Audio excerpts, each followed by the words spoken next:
তা আপনি মরে কি করবেন? জানাজা হয়ে যাচ্ছে, যে হয়ে যাচ্ছে তো ওটা ভিন্ন কথা। আমাকে দিয়ে জানাজা করান দেখি।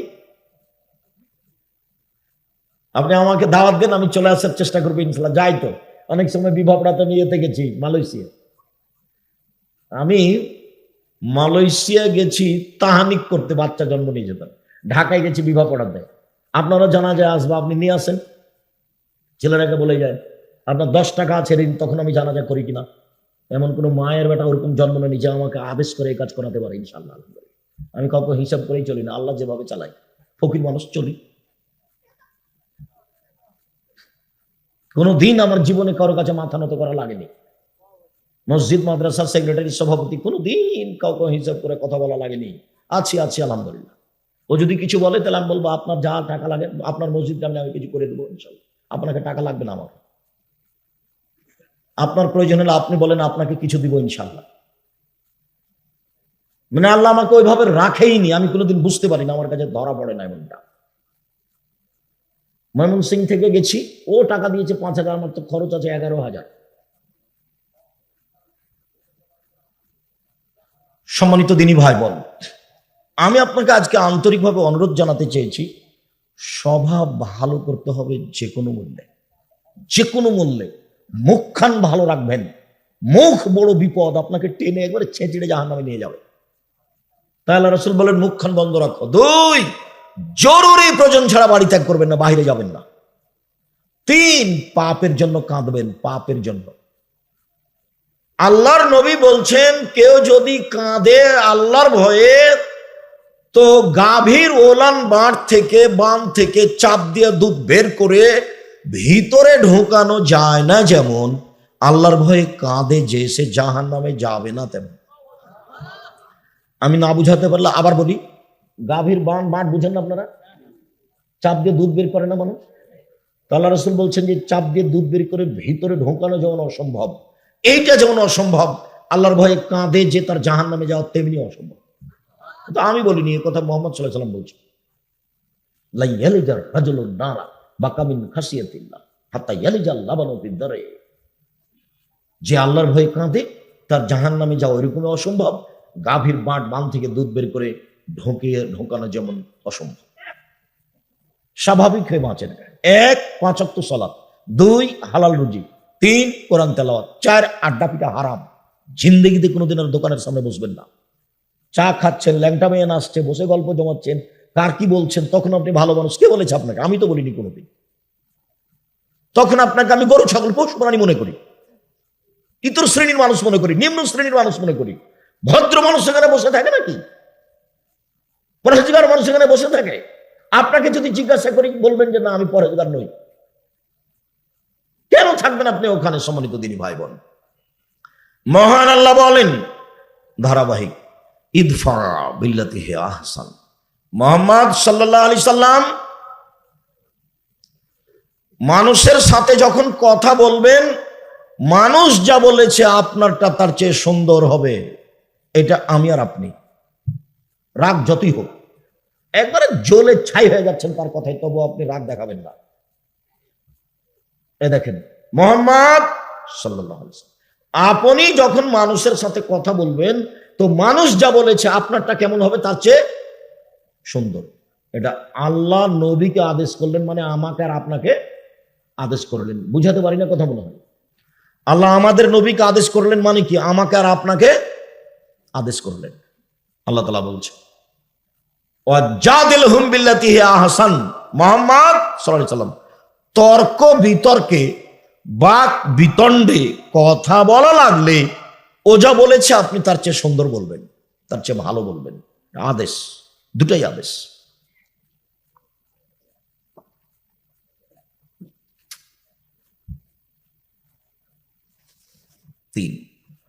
মুহাম্মদ সাল্লাল্লাহু আলাইহি ওয়াসাল্লাম শুনুন, আল্লাহর পক্ষ থেকে বড় দেয় যে আপনার স্বভাবটা নরম, আপনার স্বভাব কর্কশলে লানফাদ্দু মিন হাওলেক, আপনার পাশ থেকে মানুষ সরে যেত, কে আপনার পাশে আসতো না।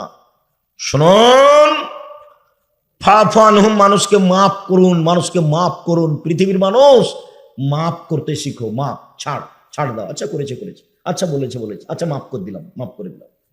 যখন যে জেলাতে যায়, খালি গাড়ি থেকে নামলে কেউ এসে বলবে অনেক কথা আপনাকে বলেছি, মাফ করে দেন। ঠিক আছে, দিলাম।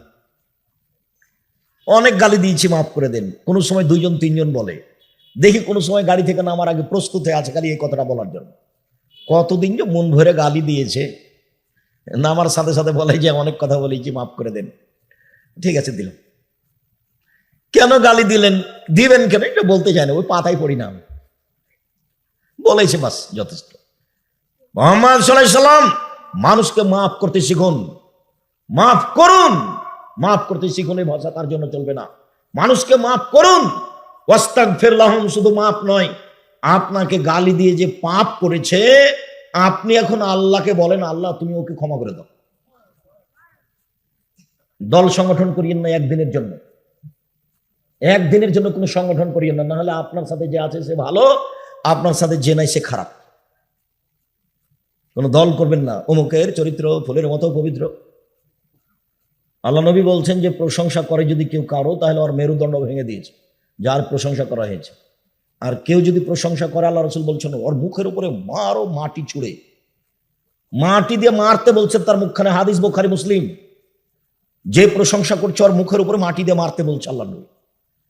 কেউ কেউ যখন খুব বেশি করে বলে আমাকে আব্দুর রাজ্জাক বিন ইউসুফ অমুক তমুক কিসের বলছে, সভাপতি পরিচালক কত যে বলছে, তখন আমি বলি আমার নাম আব্দুর রাজ্জাক আর আমার বাপের নাম ইউসুফ, বাপ বেটা মিলে আব্দুর রাজ্জাক বিন ইউসুফ। এর চেয়ে বেশি আমাকে কাউকে আমি বলিনি।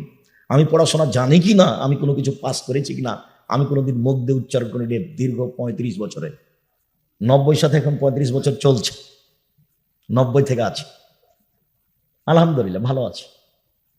এই ছেলেরা, আমার কানে কথা আছে, তুমি বুঝতে পারো না, তোমরা কেউ মোবাইল ব্যবহার করবে না, দয়া করে আপনারা আমাকে কষ্ট দেওয়ার চেষ্টা করিয়েন না। আপনার মোবাইল কথা বলা আমি এখন চাই না। এখন মা মারা গেলে মাটি এখন হবে না, বক্তব্যের পরে হবে, এখন নয়। এমনি গল্প তো বহু দূরের কথা, আমি আপনার জন্য এসেছি। একটা বাক্যের দাম কোটি কোটি টাকা, ওটা আল্লাহ রাসূলের মুখের ভাষা। জাতির যদি রাস্তাঘাট করে দিতে না পারি, জাতির যদি স্কুল কলেজ করে দিতে না পারি, জাতিকে চূড়ান্ত সঠিক ধর্ম দিতে পারবো ইনশাআল্লাহ। ধর্মের ব্যাপারে জাতিকে ফাঁকি দিয়ে আমি পরকাল হারাতে রাজি নই, এমন কাজ আমি করতে চাই না। সম্মানিত দিনী ভাই বোন, সবচেয়ে ভারী নেকির ইবাদত হলো সদাচরণ। চলেন দেখি, সদাচরণ দিয়ে জান্নাতুল ফেরদাউস পাওয়া যায়, সবচেয়ে দামি জান্নাত।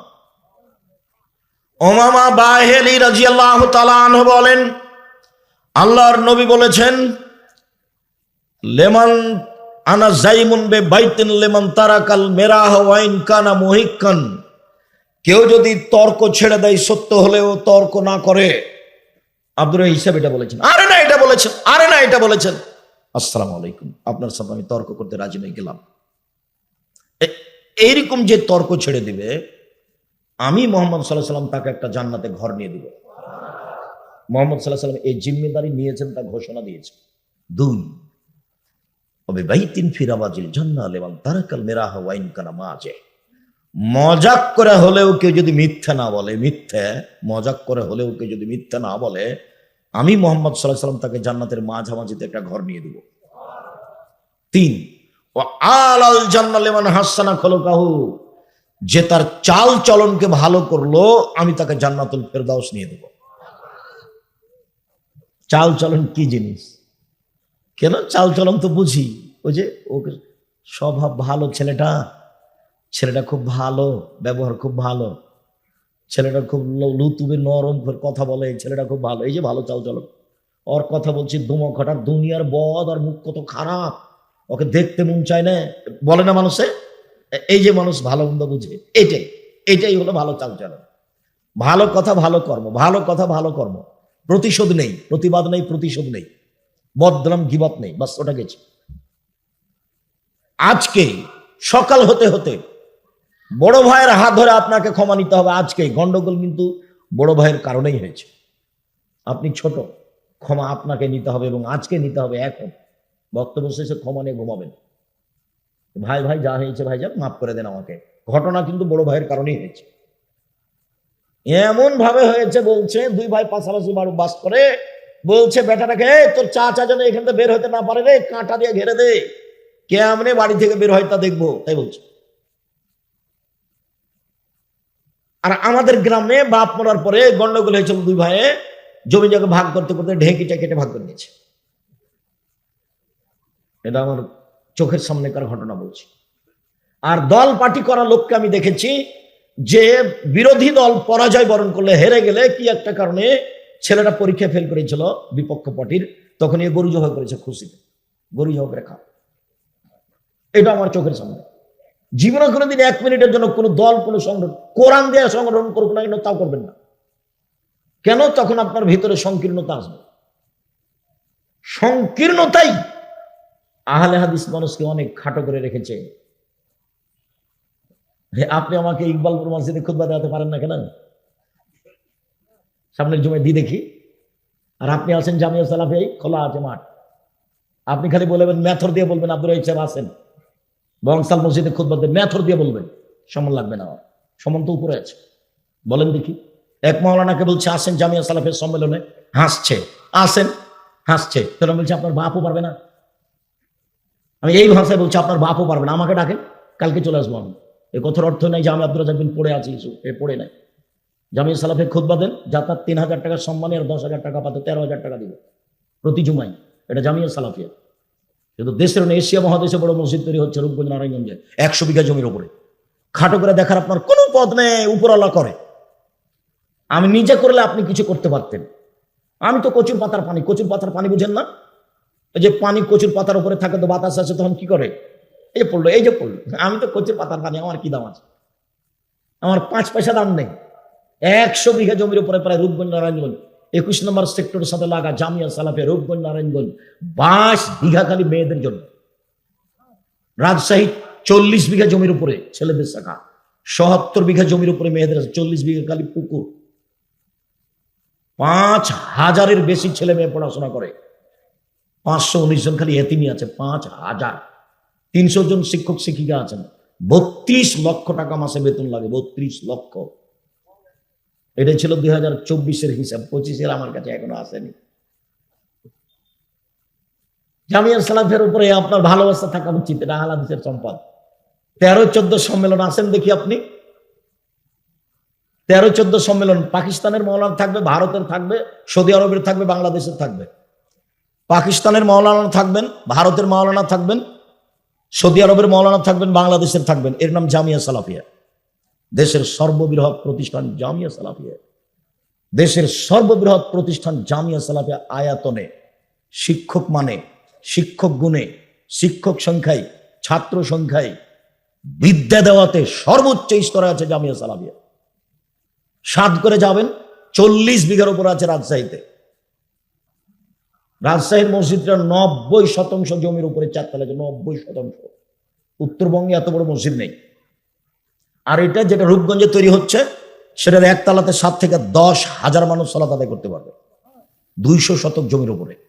ওটা আপনাদের নিজস্ব সম্পদ, ওটা অন্য কারো নয়। জামিয়া সালাফিয়ার শিক্ষক কোনোদিন কোথাও টাকা আদায় করতে যেতে পারবে না। শিক্ষক রসিদ বই নিয়ে অপরাধ।